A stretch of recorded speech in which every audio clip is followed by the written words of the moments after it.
የልቤን መናገር ፈራው ውስጤን ማዳመጥ ከበደኝ አለች ሀይሚ ማለት ነው። ሀይሚ ለምን ፈራሽ? ለምን የብሩኬን ፍቅር ለመቀበል ለምን ፈራሽ? እና በዚህ አጋጣሚ የእውነት ለመናገር ብሩኬም በጣም አስተዋይ ላንቺ የሚገባሽ ልጅ ነው እና የሚገባሽ ማለት ከምንም በላይ የሚገባሽ እግዚአብሔር ላንቺ የፈጠረልሽ ላንቺ ይሄ የሀይሚ ነው ብሎ የፈጠረ ልጅ ብሩኬ ነው ላንቺ ማለት ነው። እና ምንም አትፍሪ፣ በሙሉ ልብሽ ሆነሽ የብሩኬን ፍቅር ተቀበይ። ገባሽ አይደለ? እና ሲቀጥል ደግሞ አንቺ ራሱ የታደርሽ ልጅ ነሽ። ከዚህ በፊት እኛ የምናውቀው ሚዲያ ላይ የምናየው ሴቶች ወንዶቹን ለምነው ሴቶች ወንዶቹን እያለቀሱ ተንበርክኮ እያለቀሱ ፍቅሬን ተቀበልልኝ እያሉ ያላንተ እሞታለሁ እያሉ ነው። እንግዲህ ሴቶች ናቸው እያለቀሱ ወንድን ፍቅር የሚጠይቆ ያሉት እና አንቺ ደግሞ ለመጀመሪያ ጊዜ እንግዲህ የፍቅር ጥያቄ ተጠይቀሻል። ሶ ሀይሚ የእውነት ለመናገር አንደኛ እድለኛ ነሽ፣ ሁለተኛ ደግሞ በጣም የታደርሽ ልጅ ነሽ። ምክንያቱም አንድ ሴት ራሷን ካስከበረች እንደዚህ ነው ተለምና የፍቅር ጥያቄ የሚቀርብላት ማለት ነው። እና ከሀይሚ ማለት ነው ገባ ሴቶች ራሳችሁን ካስከበራችሁ፣ ራሳችሁን ካከበራችሁ፣ ሰውን ካከበራችሁ፣ ማንነታችሁን ካወቃችሁ፣ ሴትነታችሁን ካወቃችሁ እንደዚህ ተለምናችሁ የፍቅር ጥያቄ ትጠየቃላችሁ። ገባችሁ አይደል? እና ሀይሚ አትፍሪ፣ የብሩኬን ፍቅር ተቀበይ በሙሉ ልብሽ። እንደማይጎዳሽ ከአንቺ ጋር እንደሚሆን እድሜ ዘላለም ፍቅር እስከ ጋብቻ፣ ትዳር እስከ ጋብቻ በቃ አይደለ? እንደዛ ነው የምትሆኑት፣ እርግጠኛ ነኝ እናንተ ማለት ነው። ምክንያቱም አንድ ሰው የእውነት እዚህ ጋር ማለት ነው ሰው ብዙ ሊያወራ ይችላል፣ ብዙ ነገር አሳልፋቸዋል። ሰው አሁን እንኳን ብዙ ነገር እያወሩ ነው። አብሶ ማለት በዚህ አጋጣሚ እኔ የማንም ደጋፊ የሄርሜላ ደጋፊዎች ማለት ነው ገባችሁ? አያገባችሁ አንዳንዶቹ። እኔ ትናንትና ስላየው ነው ብሩኬን በዚህ ልክ እናንተ አፋችሁን ከፍታችሁ ልታወሩ ሽልልጥ ምናምን ብላችሁ ልታወሩ ማለት ነው። የእውነት ለመናገር እንደ ብሩኬ አይነት ልጅ አይታችሁ አታውቁም እናንተ ማለት ነው። በእናንተ አፍ የሚጠራ አይደለም። መጀመሪያ ቦርጫችሁን ቀንሱ። እናንተ እኔ እኮ እስካሁን 3 ቁርጥ ነበረ ሰው ቦርጭ ማዩ እና እናንተ 5 ቁጥር አይቻታለሁ። 5 ቁጥር ቦርጭ ያላት ሴት ማለት ነው። እኔ ሁሉንም አይደለም፣ ነገር ግን ከእናንተ የማይጠበቅ ቃል ማታ እያወራችሁ ነበረ። እያንዳንድሽ ታውቂያለሽ፣ እየሰማው ነበረ እኔ ከላይ ማለት ነው። እና በቃ አይደል የማያገባችሁ ቦታ አትግቡ። አልተነካችሁም፣ ሰውን አትንኩ። ገባችሁ አይደለ? ምንም ሆነ ይጠይቃት፣ እንደፈለገ ይጠይቃት። እናንተ ምን ቤት ናችሁ? ምን አገባችሁ? እንደ ሰው አስተያየት የምትሰጡ ከሆነ ስጡ።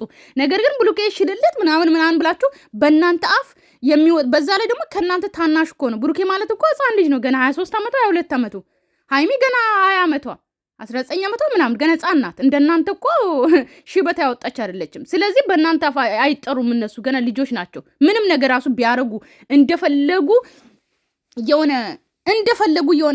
እንዴት ልበላችሁ፣ ምንም አይነት ነገር እንኳን ቢያደርጉ እድሜያቸው ነው።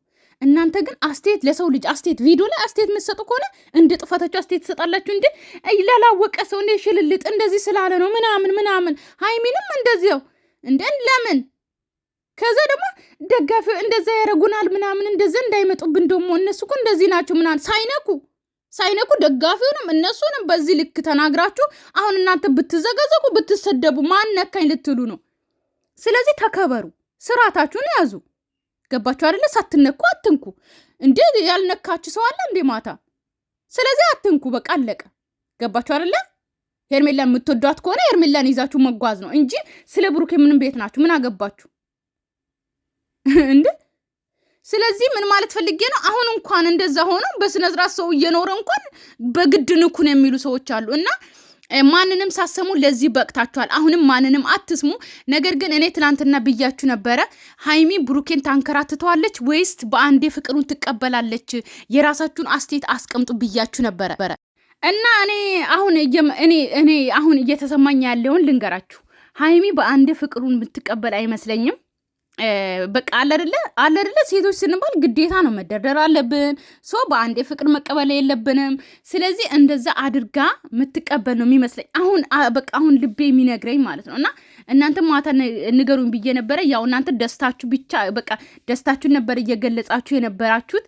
ግን ልባችሁ ምን የሚሰማችሁ ሀይሚ እንዴት ሆና ብሩኬን በአንዴ ፍቅር ትቀበላለች ወይስ ብዙ እንትን ትላለች የሚለው ነገር አስተያየት አላስቀመጣችሁም። እኔ ግን አሁን እያየው እንደሆነ እንደዛ ነው። ምክንያቱም ያው እኔ በሁለቱም ትክክል ናት ብዬ ነው ማምነው ሀይሚ ማለት ነው። ብሩኬን አንከራታም ፍቅር ተቀበለች፣ በአንዴም ፍቅሩን ተቀበለች። ሁለቱም ትክክል ናት። ገባችሁ አይደለ? በቃ የሴት ያለ ነው ይሄ ወጋችን ነው ባህላችን ነው። እና ሀይሚዬ ብዙ ግን አትጉጂ እባክሽን። ምክንያቱም ሁለታችሁም አንድ የምትሆኑ ናችሁ፣ ሁለታችሁ የምትግባቡ ናችሁ። ተግባብታችሁ ነው እናንተ ራሱ የምትጋቡት ማለት ነው። በአሁኑ ሰዓት ያልተግባቡ ሳይግባቡ እየተጋቡ እየተፋቱ ነው። እና ሁለታችሁ በጣም የምትግባቡ በጣም እኔ አላቅም። ማታ በጣም ደስ ብሎኝ ነበረ እና ብዙም ደስቴን አልገለጽኩም። ሁላችሁም እንኳን ደስ አላችሁ። በዚህ አጋጣሚ እንኳን ደስ አላችሁ እና ምንፈልገው ምንጠብቀው ቀን ነበረ እና ሀይሚ እባክሽን ምንም አይጎዳሽም። ፍቅሩን ተቀበየ ብሩኬን እና ደግሞ ብሩኬ ደግሞ ሀይሚ ፍቅርህን ተቀብለ ደግሞ በደስታ ዛሬ እንግዲህ ቪዲዮ በጉጉት ነው የምንጠብቀው። ሰው እንደምንጠብቅ ተስፋ አደርጋለሁ። ሁላችሁም ደግሞ ገብታችሁ ቪዲዮ ምንድን ነው እናንተ አሁን እኮ 300 ኬ መግባት አለበት። 300 ኬ 200 ኬ እንኳን አልገባም። ምን ሆናችሁ ነው? ሼር አድርጉ ገብታችሁ እዩ። እሺ ይሄ መሰለ ቪዲዮ ተለቆ ምንድን ነው? ኧረ በእናታችሁ ገብታችሁ እዩ። ኮፒ ሊንክ አድርጉ። ኮፒ ሊንክ ኦኬ። ኮፒ ሊንክ ስታደርጉ ዩቲዩብ ራሱ በጣም ሼር ያደርጋል፣ ቫራር ይወጣል። እና ደግሞ ሙሉ ቪዲዮ ቆርጣችሁ ቲክቶክ ላይ አትለጥፉ፣ ትንሽ ለጥፉ፣ ሙሉ ቪዲዮ ገብቶ እንዲያዩ። እሺ የኔ ውዶች